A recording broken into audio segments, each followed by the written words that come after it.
Hey guys, it's Ken. Happy Friday. Can you guess what's bubbling in the witch's cauldron? Is it frog legs? Is it eye of a newt? Is it toad of a stool? Ooh. No, it's none of those things.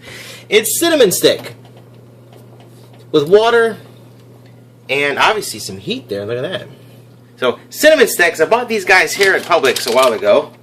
Okay, so a big bag of cinnamon sticks. Popped them in there with some water and some cloves and just kind of let it boil. Then I turned it down, let it simmer for quite some time. And it made me think of this. I'm preparing this water for something that's going to happen in here very shortly. But it's a great way to make your house smell really good. If you like cinnamon and clove and all those fall aromas, and instead of buying an expensive candle, just go buy some cinnamon sticks and some spices, toss them in the pot, let them boil, and then turn them down to a low simmer, and all day long, great, great smell. All you have to do is replace the water every now and then when the water starts to evaporate. But we're not here to make good smelling stuff. We're here to make something in here. Okay? Now, I'm a big fan of caramel. And if you watched my video from yesterday, you guys know I said today was going to be a sweet treat. The sweet treat has to do with coffee. Okay, if you watched another video from me earlier on, I was kind of complaining about the high cost of the Starbucks pumpkin spice coffees, which I still love, but they're expensive. So I said, how can I make this in my home and make it delicious and more cost effective? So that's kind of the plan for today. And it starts with this. Okay, now I mentioned I'm a big fan of caramel, and every year around this time of the year I make caramel, homemade. Right in there, okay? And it's basically a pretty simple recipe. It's 1/2 cup water, 1 cup of sugar. Okay, you bring that to a boil until it gets the caramelized stage, which I'll show you, and then you throw in a cup of heavy whipping cream. At that point, you stir it vigorously and you've got caramel sauce, which I'll show you how it's made. So that's the plan. But we're not going to use regular old tap water right there. Okay, we're going to use our now very flavorful cinnamon spice water. Let me show you how it looks. Come check it out. Got my measuring cup here, and it said 1/2 cup. So I'm going to pour 1/2 cup of water from there into here. I'll be right back. Alright, turn that off. I got my 1/2 cup. Here goes my cup of sugar. I'm going to toss all that in there just like that. Okay. I'm going to give it a stir, crank up the heat. I'll come back and show you what it looks like right before it starts to go deliciousness. Be right back. Okay, so we're not quite there yet. Got a little while longer to go. And the reason why I brought up coffee this morning is because I made some of this caramel sauce earlier on in the week, and I pour it in my coffee, whether it's hot or cold.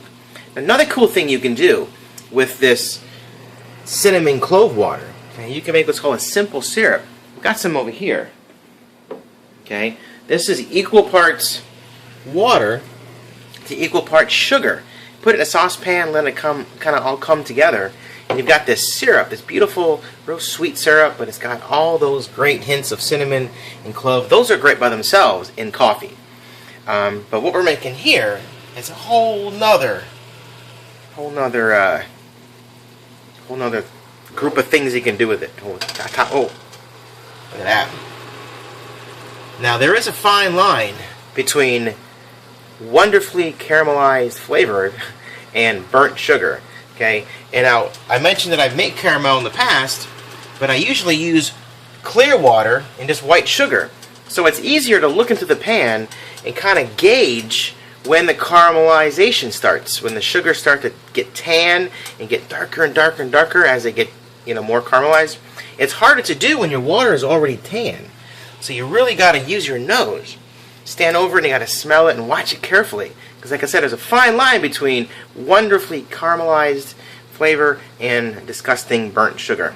So I'm going to let that finish its stuff here. I'm going to put this down so I can keep a better eye on that. When I see you guys next time, I will have poured in 1 cup of heavy whipping cream. So the plan is caramelize the sugar right when it's perfect, pull it off the heat, pour in the milk or the cream, give it a vigorous stir, put it back on the heat, and you'll see what it looks like when you come back. Okie dokie? Alright, see you in a few seconds. Almost there.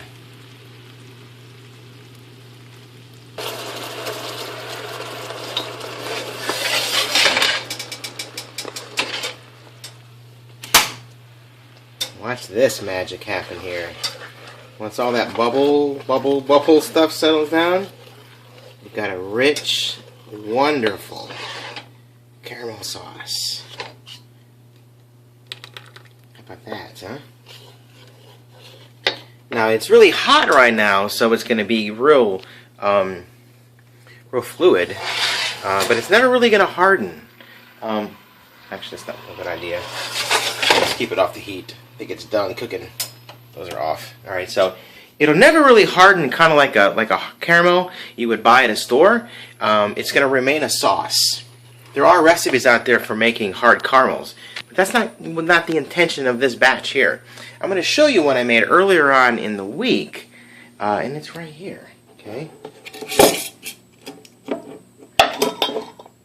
I kind of wish you could be here and smell my kitchen right now. I've got cinnamon and clove over here. I've got this warm caramel sauce that has just filled the air. And I've got a brand new, hot, piping pot of coffee. Let's make some coffee. What do you think? Like I said, this is one I just took out of the refrigerator, so it's kind of cool. But you can see how it pours. And that's about enough for me, I think. Okay. What's nice is that if it's not hot enough or not sweet enough for you, you've always got the simple syrup. And if you want to leave out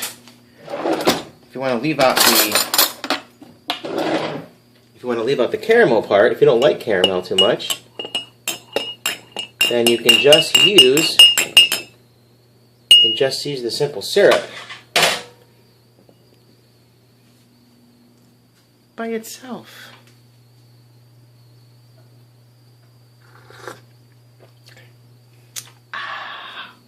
Very delicious.